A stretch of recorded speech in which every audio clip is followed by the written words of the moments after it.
Just when I thought my knees were getting better, it got worse. Living with rheumatoid arthritis is a constant roller coaster. One day you feel like you're making progress, and the next day you feel like you're back to square one. And you find yourself using mobility devices that you never envisioned for yourself, at least not at the age of 42.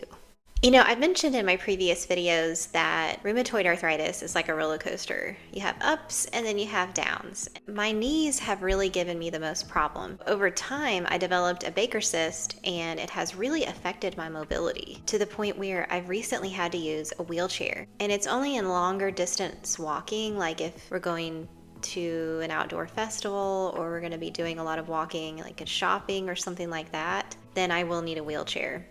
I had a cortisone shot at the beginning of April. It significantly improved the pain and the mobility in my knee joint. However, about 6 weeks later, it wore off. And so that's when my mobility just started to get worse. Whenever someone asks me how I am, it's never a simple answer. A lot of times my friends and family will ask me, how are you? And that is such a complicated question whenever you have a chronic illness because, like I mentioned, it's like a roller coaster, ups and downs. But it's a little bit more detailed than that. And recently when my husband was asking me, well, how are you?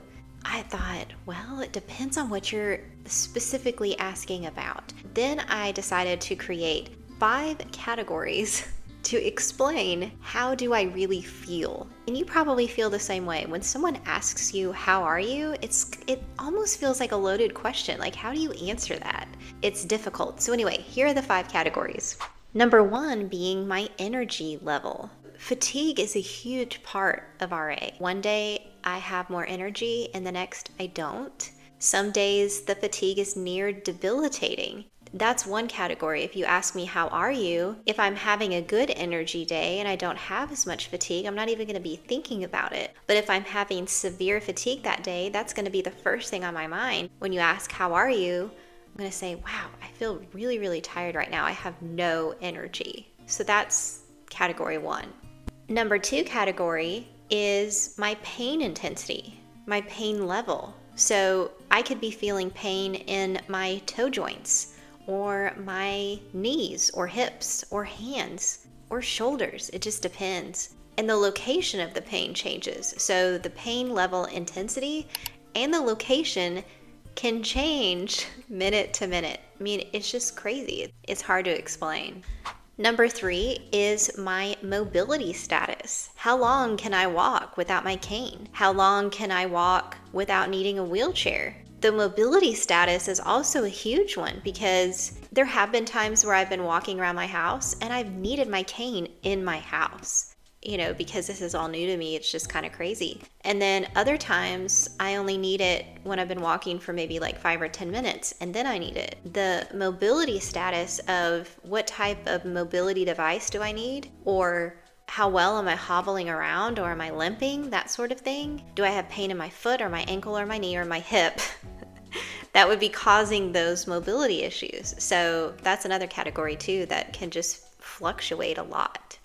Category number 4 is flu-like symptoms and fever. Another thing that comes along with autoimmune is that the immune system is confused, and so sometimes I can get random fevers for no apparent reason. That flu-like feeling is just an overall body ache sensation. Also with the flu-like symptom, I will get really achy shoulders. They'll hurt so bad. So this is a category of its own. Do I have a fever? Do I have flu-like symptoms? Do I feel really bad? Do I feel sick?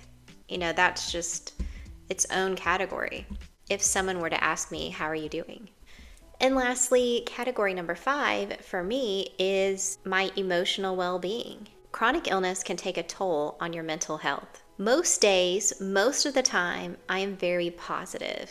And I think that's just part of my personality. I always see the glass half full rather than half empty.